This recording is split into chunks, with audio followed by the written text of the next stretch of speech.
کہ میں اپنا کچھ پیش کروں۔ میں تھوڑا سا شیخ صاحب کے بارے میں ذکر کرنا چاہتی ہوں۔ شیخ صاحب جو ہیں یہ ایکنی کے میئر بھی رہے ہیں، یہاں انہوں نے بہت کام کیے ہیں لندن کے اندر۔ اگر ان کے کام کرنے کے بارے میں کہنا شروع کروں تو کافی وقت اس میں لگ جائے گا، اختصار سے کام لیتی ہوں۔ انڈیا میں بھی یہ بیرسٹر تھے، انہوں نے بارٹلا بھی کیا ہوا ہے، بیرسٹر تھے، وہاں پر پریکٹس کر رہے تھے اسی ناطے، کیونکہ قائد اعظم بھی بیرسٹر تھے، اسی ناطے سے ان کا وہاں پر سیاست میں اور ان سے رابطہ اور وہ تھا۔ اس کے علاوہ انہوں نے حیدرآباد دکن میں جس وقت یہ آزادی کا جھگڑا ہو رہا تھا، حیدرآباد دکن میں کیونکہ مسلمانوں کی اکثریت تھی اور اس کا الحاق پاکستان سے ہونا تھا، لیکن وہ سازش کے تحت اس کو وہ شامل نہیں کرنا چاہ رہے تھے اور گٹھ جوڑ کر رہے تھے۔ تو اس میں وہاں پر ایک مجاہد تھے جو مسلمانوں کے لیے بہت کچھ کاوشیں کیں اور بہت حصہ لیا آزادی حاصل کرنے کے لیے حیدرآباد دکن کے لیے۔ محمد قاسم رضوی ان کا نام تھا۔ تو اتفاق سے میرے والد صاحب بھی اس وقت حیدرآباد دکن میں گئے تھے اور انہی کے پاس قاسم رضوی کی جو ہے نا وہ فائل آئی تھی یہ، اور قاسم رضوی کو اس وقت غداری کے لیے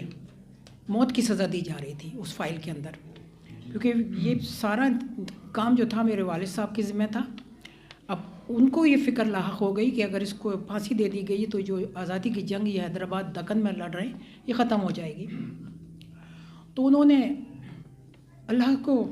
بس ناطہ جوڑتے ہوئے ایک ارادہ کیا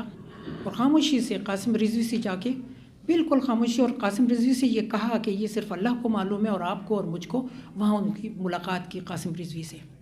جیل میں جا کے، اور ان کو سارے وہ قانونی نقطۂ نظر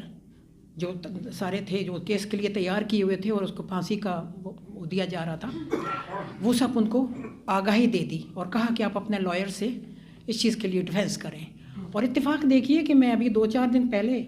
شیخ صاحب سے اس چیز کے بارے میں کچھ انڈیا کا ذکر نکلا اور میرے والد صاحب کا، تو میں وہ تذکرہ کر رہی تھی تو انہوں نے مجھے بتایا کہ وہ لائر کیا نام تھا ان کا، حکیم اکبر پیر بھائی، اکبر پیر بھائی ان کے لائر کا نام تھا، جن کے یہ جونیئر تھے، شیخ شجاع صاحب ان کے جونیئر تھے، اور وہ کیس سارا یعنی یہ خود بھی بذات خود اس کیس کو جانتے تھے۔ تو ان کا نہ صرف یہ کہ یہاں پر بلکہ انڈیا میں بھی بہت آزادی کے لیے سب حصہ رہا ہے ان کا بھی۔ تو وہ الگ بات ہے کہ وہ پھانسی سے تو خیر ان کو بچا لیا گیا اور 5 سال کی ان کو غالباً میرا خیال ہے قید ہوئی تھی اور وہ بچ گئے، بعد کو پھر وہ ہجرت کر کے پاکستان بھی آئے۔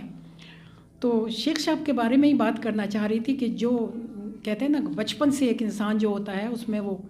ان میں وہ صلاحیتیں ہوتی ہیں، ان صلاحیتوں کو یہ بچپن سے ہی جسے کہتے ہیں کہ یہ ان کے قدم جو ہے نا اس سے وہ ظاہر ہو رہا تھا کہ انہوں نے کچھ کرنا ہے۔ تو انہوں نے نہ صرف انڈیا میں کام کیا بلکہ انگلینڈ میں بھی کام کیا، یہ تعارف میں کروانا چاہ رہی تھی ان کا۔ تو قائد اعظم کے سلسلے میں انہوں نے کتاب لکھی ہے جس کی انہوں نے تمہید پیش بھی کی ہے، تھوڑی سی ان کا ذکر بھی کیا ہے، اور اگلے مہینے انشاءاللہ قائد اعظم کی کیونکہ یوم پیدائش کا مہینہ ہے تو اس سلسلے میں اس پروگرام میں ان کی ہم تقریر بھی کریں گے۔ اب میں پیش کرتی ہوں، اس وقت آج میں نعت پیش کر رہی ہوں آپ کے سامنے۔ معجزہ بن کے دل پر آیاں آپ ہیں، معجزہ بن کے دل پر آیاں آپ ہیں، ذات باری کا سر نہاں آپ ہیں، معجزہ بن کے دل پر آیاں آپ ہیں، ذات باری کا سر نہاں آپ ہیں، کفر اور وحشتوں کا جہاں زور تھا، کفر اور وحشتوں کا جہاں زور تھا، وہاں پہ مشکل کشا مہرباں آپ ہیں، کفر اور وحشتوں کا جہاں زور تھا، وہاں پہ مشکل کشا مہرباں آپ ہیں، نام لیوا خدا کا نہ ہو ایک بھی، ایسی بستی کے رازداں آپ ہیں،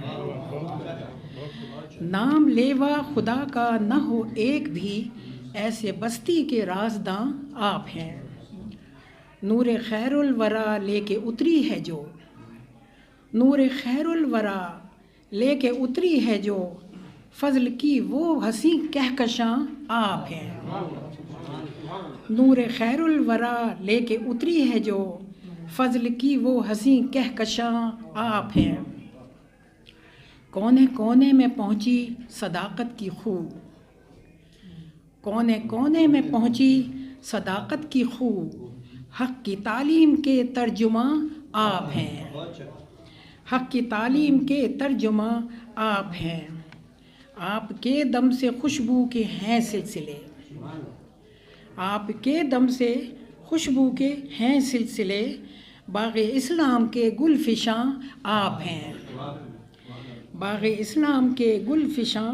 آپ ہیں، کل جہاں کو منور کیا آپ نے، کل جہاں کو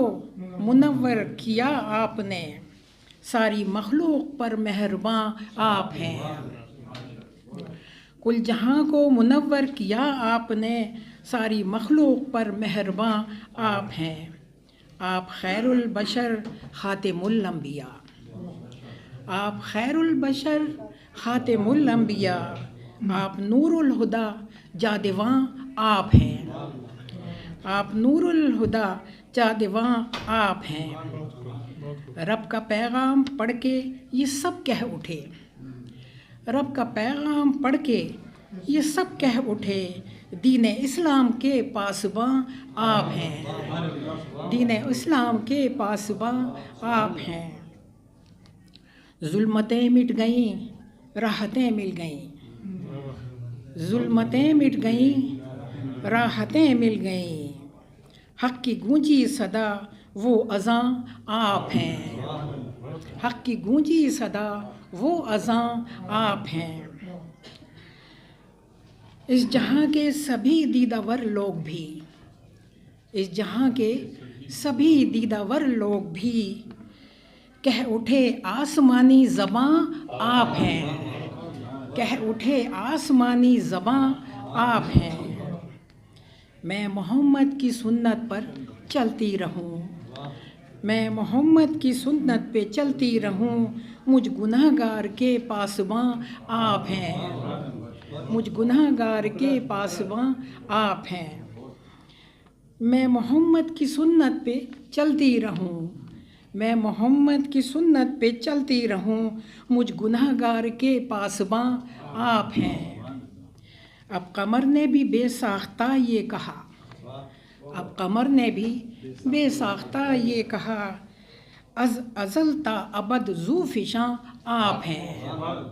از ازل تا ابد ذو فشاں آپ ہیں، معجزہ بن کے دل پر آیاں آپ ہیں، ذات باری کا سر نہاں آپ ہیں۔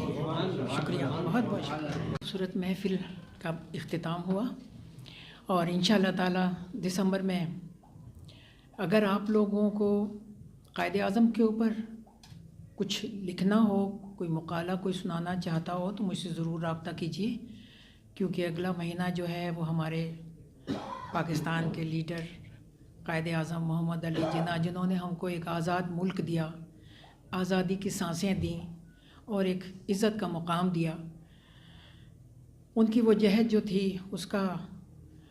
ہم بدل تو نہیں دے سکتے، ان کے لیے دعا کر سکتے ہیں، لیکن اپنی یادوں میں ان کو تازہ کر کے ان کو ہمیشہ زندہ رکھ سکتے ہیں۔ تو قائد اعظم کے سلسلے میں انشاءاللہ تعالیٰ، جیسا کہ میں پہلے بھی کہہ چکی ہوں، شیخ شجاع صاحب جو ہیں وہ تقریر کریں گے اس موقع پر نثر کے پروگرام میں، اگر آپ اور کوئی بھی کہنا چاہے تو ضرور کہیے گا۔ اس کے علاوہ میں سب کا شکریہ ادا کروں گی، سب کی آمد پہ بہت بہت میرے ساتھ سب کا جو تعاون ہے، ایک بار پھر سے میں یہی کہوں گی کہ میں آپ سب کی بہت شکر گزار ہوں، دل کی اتہ گہرائیوں سے شکر گزار ہوں کہ آپ سب لوگ مجھے نہ صرف عزت دیتے ہیں بلکہ میرے شانہ بشانہ چل کے مجھے تقویت بھی دیتے ہیں، حوصلہ بھی دیتے ہیں، اور اسی طرح محفلوں کو سجاتے رہیے۔ ویسے آج کچھ لوگ اس نشست میں پہلی نشست کی نسبت کم ہیں، کیونکہ کچھ ہالیڈیز کے اوپر بھی گئے ہیں، انہوں نے پہلے سے مجھے کچھ کہہ دیا تھا، اور کچھ لوگوں نے وعدہ بھی کیا تھا آنے کا لیکن وہ نہیں آ پائے۔ آخر میں سب کا شکریہ ادا کروں گی، جس میں عالیہ عثمان جو ہیں ہماری، وہ طالبہ ہیں اور اردو کی اتنی لگن ہے ان کو کہ وہ یعنی ایک ارادہ، جیسے کہ عابد علی بیگ صاحب نے کہا کہ وہ اس طریقے سے اردو کو بولنا چاہتی ہیں، سیکھنا چاہتی ہیں، اور سب سے نصیحت بھی کرتی ہیں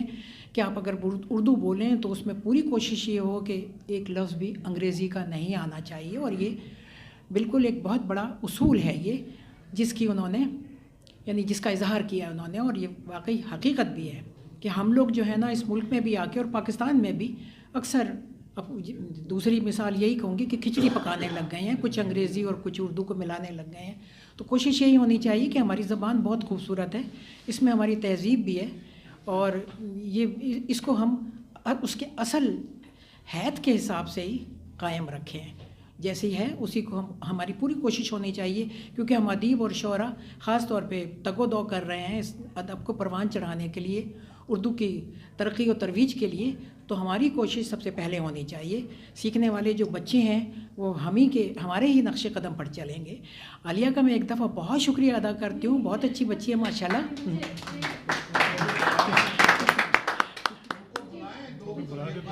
اگر بیٹے آپ کچھ بولنا چاہیں.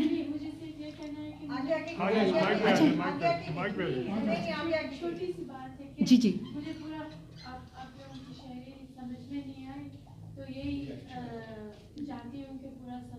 میں تو یہ چاہتی ہوں کہ ہمارے نوجوان جو ہیں اس میں بڑھ چڑھ کر حصہ لیں اور آئیں. اور ایک دفعہ پھر شکریہ ادا کروں گی بیٹے آپ کی آمد کے لیے. اور دوسرا شجاع صاحب کا شکریہ ادا کرنا چاہوں گی،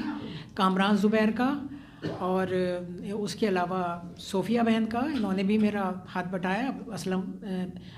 اسلم زاہد صاحب کا. یہ ہمیشہ تعاون ان کا مجھے رہتا ہے چیزوں کے سلسلے میں، کام کے سلسلے میں. تو اور سب آپ کی دوبارہ سے میں آپ کی آمد کے لیے بہت بہت شکریہ ادا کرتی ہوں. اور جانے سے پہلے ایک گروپ فوٹو ضرور ہو جائے، اس کے لیے میں آپ سے سب سے کہتی ہوں کہ آپ ادھر آ کے گروپ فوٹو کے لیے کھنچوا کے تو پھر بے شک اپنے گھر چلے جائیے.